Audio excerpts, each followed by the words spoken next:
आपण पाहत आहात लोकसमीक्षा न्यूज नेटवर्क आणि या आहेत आजच्या सुपरफास्ट न्यूज। या बातमीपत्राचे प्रायोजक आहेत नंदिनी कलेक्शन, फक्त महिलांचे परिपूर्ण दालन, माऊली निवास, कल्याण मंडपमच्या बाजूस, यशोधन नगर, परभणी। नमस्कार, मी प्रभू दिपके लोकसमीक्षा न्यूज नेटवर्क मध्ये आपलं स्वागत करतो। आपण पाहत आहात परभणीचं एकमेव बातमीपत्र Loksamiksha superfast. Red Apple exclusive MIDC परिसर, परभणी। पाथरी नगर परिषदेच्या सभागृहामध्ये साईबाबा विकास आराखड्यासंदर्भात जिल्हाधिकाऱ्यांच्या उपस्थितीत झालेल्या बैठकीच्या वादानंतर दोन गटात हाणामारीची घटना घडली आहे। आलोक चौधरी यांच्या तक्रारीवरून पाथरी पोलीस ठाण्यात माजी आमदार बाबाजानी दुराणी यांच्यासह 4 जणांवर गुन्हा दाखल करण्यात आला आहे। तर याच प्रकरणात बाबाजानी दुराणी यांच्या गटाच्या वतीने दिलेल्या फिर्यादीवरून आलोक चौधरी यांच्यासह 4 आरोपींच्या विरोधात गुन्हा दाखल करण्यात आला आहे। पाथरी नगर परिषदेच्या सभागृहामध्ये साईबाबा विकास आराखडा संदर्भात जिल्हाधिकाऱ्यांच्या उपस्थितीत शहरातील प्रतिष्ठित नागरिकांची बैठक आज पार पडली। या बैठकीत आलोक चौधरी यांनी शॉपिंग कॉम्प्लेक्स व घरकुल घोटाळ्याचा मुद्दा उपस्थित केला। हा मुद्दा का उपस्थित केला म्हणून माजी आमदार बाबाजानी दुराणी व इतर तिघांनी नगरपालिकेच्या प्रवेशद्वारावर आलोक चौधरी यांना थापडबुक्यांनी मारहाण करून जीवे मारण्याची धमकी दिली। याबाबतची तक्रार आलोक चौधरी यांनी पाथरी पोलिसात दिली। या प्रकरणी माजी आमदार दुराणी यांच्यासह 4 जणांवर पाथरी पोलिसात गुन्हा नोंदवण्यात आला आहे। यामध्ये तबरेज खान, रहमान खान दुराणी, शहजाद खान, बख्तियार खान, हमीद खान, शेर खान यांचा समावेश आहे। तर बाबाजानी दुराणी यांच्या गटाच्या वतीनं पठाण, हमीद खान, शेर खान यांनी दिलेल्या तक्रारीवरून आसेफ खान, शेरगुल खान, साद खान, आसेफ खान, युनुस कुरुशी व आलोक चौधरी यांच्या विरोधात मारहाणीचा गुन्हा नोंदवण्यात आला आहे। सातारा येथील पत्रकार तुषार खरात यांच्या विरोधात अकसबुद्धीने दाखल करण्यात आलेले खोटे गुन्हे मागे घेण्यात यावेत, तसंच त्यांची त्वरित सुटका करण्यात यावी अशी मागणी आज परभणी जिल्हा मराठी पत्रकार संघ आणि पत्रकार हल्लाविरोधी कृती समितीच्या वतीनं राज्याचे मुख्यमंत्री तथा गृहमंत्री देवेंद्र फडणवीस यांच्याकडे जिल्हाधिकाऱ्यांच्या मार्फत करण्यात आली आहे। निवेदनावर पत्रकार परिषदेचे सरचिटणीस प्राचार्य सुरेश नाईकवाडे, पत्रकार संघाचे जिल्हाध्यक्ष प्रभू दिपके, पत्रकार हल्लाविरोधी कृती समितीचे अध्यक्ष रामेश्वर शिंदे, कार्याध्यक्ष लक्ष्मण मानोलीकर, महानगराध्यक्ष शिवशंकर सोनुने, डिजिटल मीडियाचे महानगराध्यक्ष राहुल वहिवाळ यांच्यासह रामचंद्र कोठेकर, आकाशदीप लंगोटे, अरुण रणखांबे, लक्ष्मीकांत बनसोडे, राहुल डोंगरे, सुहास पंडित, संगपाल आडागळे, बालाजी कांबळे, सय्यद जमील, बाळासाहेब घिके, संजय घनसावंत, रियाज कुरेशी, राहुल धबाले आदींच्या स्वाक्षऱ्या आहेत।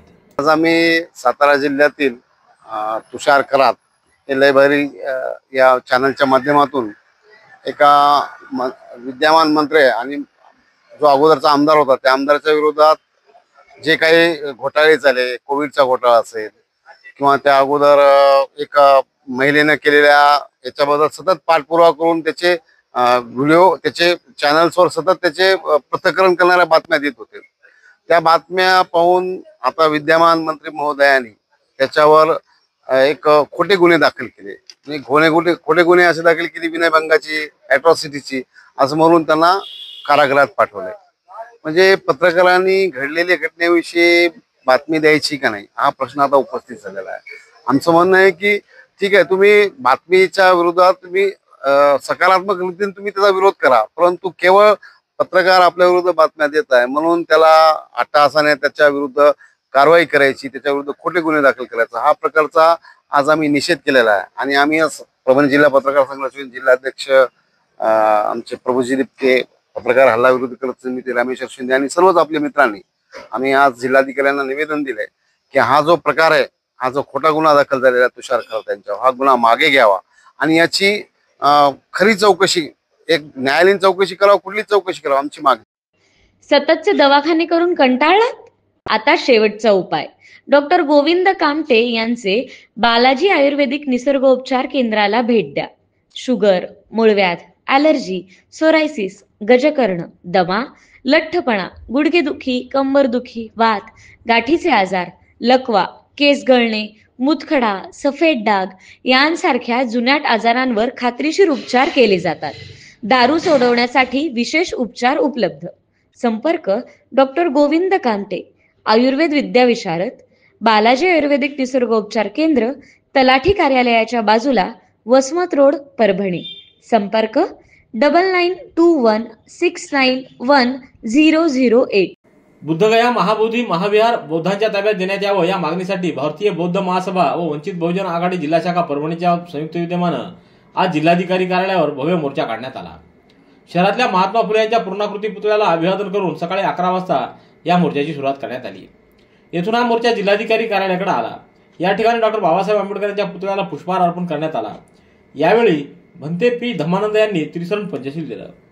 यावेळी अशोक कांबळे, सुनीता साळवे, बाबासाहेब धबाले, तुकाराम भारती, गणेश गाडे, तुषार गायकवाड, अविनाश सावंत, समीर भुजबळ, धम्मपाल सोनटक्के आदींचा सहभाग होता। महाराष्ट्राचे पहिले मुख्यमंत्री व देशाचे माजी उपपंतप्रधान स्वर्गीय यशवंतराव चव्हाण यांच्या जयंतीनिमित्त जिल्हाधिकारी कार्यालयात अप्पर जिल्हाधिकारी डॉक्टर प्रताप काळे यांनी त्यांच्या प्रतिमेला पुष्पहार अर्पण करून अभिवादन केलं।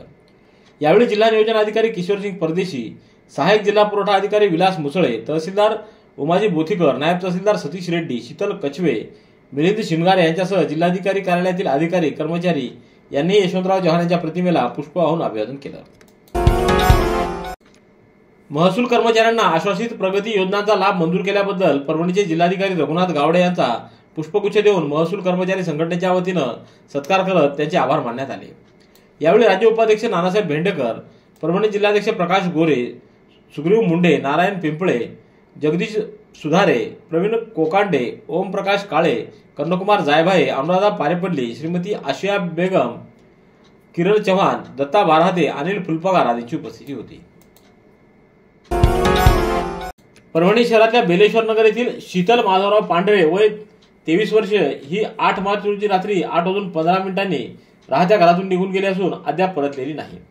तिच्या नातेवाईकांनी परभणी शहर आणि इतर ठिकाणी शोध घेतला, मात्र ती कुठेही सापडली नाही। या प्रकरणी माधवराव बापूराव पांढरे यांनी नारायणपेठ पोलीस ठाण्यात तक्रार दाखल केली आहे।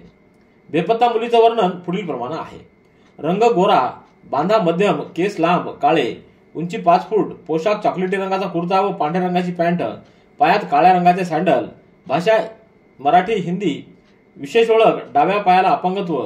या वर्णाच्या मुलीबाबत कोणाला काही माहिती मिळाल्यास नारायणपेठ पोलीस ठाण्याशी संपर्क साधावा असं आवाहन करण्यात आलंय। परभणीतल्याच प्रतापनगर येथील पूजा प्रकाश नरवाडे ही 23 वर्षीय युवती 7 मार्च रोजी दुपारी 1:30 वाजण्याच्या सुमाराला घराबाहेर पडली असून त्यानंतर ती घरी परत आलीच नाही। याबाबत सुनीता मसाजी पुके यांनी नारायणपेठ पोलीस ठाण्यात तक्रार नोंदवली आहे। कुटुंबियांनी तिचा शोध घेण्याचा प्रयत्न केला, मात्र ती आढळून आली नाही। तिचं वर्णन रंग सावळा, उंची 5 फूट, बांधा मध्यम, पोशाख गुलाबी रंगाचा शर्ट आणि निळ्या रंगाची लेगिन्स। इतर ओळख डाव्या हाताच्या कोपरावर जुन्या जखमेचा व्रण आहे। या वर्णाची युवती कुठेही आढळून आल्यास तात्काळ नजीकच्या पोलीस ठाण्यात अथवा नारायणपेठ पोलिसांशी संपर्क साधावा असं आवाहन करण्यात आलंय। भगवान श्री सत्य साईबाबा यांच्या जन्मशताब्दी महोत्सवानिमित्त श्री सत्यसाई सेवा संघटनेच्या वतीनं पौर्णिमा चौधरी आडगावकर यांच्या भक्तिगीताचा कार्यक्रम परभणी शहरातल्या श्री शिवाजी महाविद्यालयाच्या सभागृहात 11 मार्च रोजी सायंकाळी 6:30 वाजता संपन्न झाला। या कार्यक्रमाला परभणीतील रसिक प्रेक्षकांनी मोठ्या दाद दिली। वीरशैव धर्म संस्थापक श्री श्री श्री 1008 जगद्गुरू रेणुकाचार्य शिवाचार्य महास्वामी यांचा प्रगट दिन नवजीवन मुकबधीर शाळा भारती कॅम्प एरंडेश्वर या शाळेत ग्रीन मॅट व आसनपट्टी भेट देऊन साजरा करण्यात आला। यावेळी महंत शिवानंदगिरी महाराज, संभाजी शेवटे, महेश स्वामी, ज्ञानेश्वर सरकाळे, संदीप देशमुख, मंदार कुलकर्णी आदींची उपस्थिती होती। वीरशैव विचार मंच परभणीच्या वतीनं हे पंचाचार्य प्रकट दिन गेल्या 16 वर्षापासून परभणी जिल्ह्यात सातत्यानं साजरा करण्यात येतो। Red Apple furniture, smart furniture for smart people, exclusive Parbhani शहरातील भव्य शोरूम रेड ॲपल एक्सक्लुझिव्ह, भारतातील स्मार्ट फर्निचर ब्रँड आता आपल्या परभणी शहरामध्ये। हो, आता आपल्या परभणी शहरामध्ये। या अंतर्गत ऑफिस, बेडरूम, डायनिंग, लिव्हिंग इत्यादी प्रकारचे फर्निचर आपणास मिळेल। Bedroom set, bed, dressing table, sofa set, कपाट, डायनिंग टेबल, टीपॉय आणि स्टील फर्निचर इत्यादी सर्व प्रकारचे फर्निचर तेही आकर्षक किमतीमध्ये उपलब्ध आहे। एक वेळ अवश्य भेट द्या। रेड ॲपल फर्निचर, MIDC परिसर, भारतीय स्टेट बँकेच्या जवळ, परभणी। परभणी शहरातल्या नरेश मल्टिप्लेक्स इथं आज 12 मार्च रोजी छत्रपती संभाजी महाराज यांच्या जीवनावर आधारित छावा हा चित्रपट आकाशकन्या कल्पना प्राथमिक व माध्यमिक शाळेतील विद्यार्थ्यांना दाखवण्यात आला। छत्रपती संभाजी महाराज यांच्या जीवनावर आधारित हा चित्रपट अतिशय हृदयस्पर्शी आहे। या चित्रपटातील शेवटचे क्षण हे अत्यंत भावनिक करणारे आहेत। हा चित्रपट पाहत असताना शाळेतील विद्यार्थी व शिक्षिका भावूक झाल्याचं दिसून आलं. परभणीच्या जिल्हा क्रीडा संकुल इथं आयोजित कृषी महोत्सव स्वामी समर्थ यांचा हेतुगुज कार्यक्रम संपल्यानंतर घरी पायी जात असताना झालेल्या गर्दीचा फायदा घेत अज्ञात चोरट्यानं महिलेच्या गळ्यातून 13 ग्रॅम वजनाचं सोन्याचं शॉर्ट गंठण लंपास केलंय. ही घटना 10 मार्च रोजी सायंकाळी 7:15च्या सुमाराला जिल्हा क्रीडा संकुल परिसरातील रस्त्यावर घडली आहे. याबाबत शोभना बांगर यांनी तक्रार दिली. सेलू शहराला पाणीपुरवठा करणाऱ्या निम्न दुधना प्रकल्पाच्या थकीत 1,02,91,500 रुपयाच्या वसुलीसाठी 10 मार्च रोजी दुपारी 12 वाजता सेलू शहराला पाणीपुरवठा करणाऱ्या पंप हाऊसला कुलूप ठोकण्यात आलंय. यामुळे शहराचा पाणीपुरवठा बंद झालाय. उर्वरित रक्कम अदा करेपर्यंत कोणतीही कार्यवाही करण्यात येणार असल्याची माहिती कनिष्ठ अभियंता बीडी मार्गे यांनी 11 मार्च रोजी दिली आहे. मानवतच्या श्रीमती सरस्वतीबाई भाले पाटील विद्यालयात शिक्षकपदी कार्यरत असलेले आनंद नांदगावकर यांची मुख्याध्यापकपदी निवड झाली आहे. यावेळी मुंजाजी भाले पाटील यांनी त्यांचा यथोचित सत्कार करून पदोन्नती मिळाल्याबद्दल त्यांचं अभिनंदन करून पुढील कालावधीसाठी शुभेच्छा दिल्या. जागतिक महिला दिनानिमित्त परभणी मेडिकल कॉलेज व आरपी हॉस्पिटल रिसर्च इन्स्टिट्यूट यांच्या वतीनं 16 मार्च रोजी सकाळी 9 वाजता मोफत सर्वरोग निदान तपासणी व उपचार शिबिराचं आयोजन करण्यात आलंय. आमदार डॉक्टर राहुल पाटील यांच्या संकल्पनेतून परभणी मेडिकल कॉलेजचं सातत्यानं आरोग्य शिबिराचं आयोजन करण्यात येतं. आता महिला दिनानिमित्त परभणी मेडिकल कॉलेज व आरपी हॉस्पिटल रिसर्च इन्स्टिट्यूट यांच्या वतीनं महिलांसाठी सर्वरोग निदान आरोग्य तपासणी शिबिराचं आयोजन करण्यात आलंय.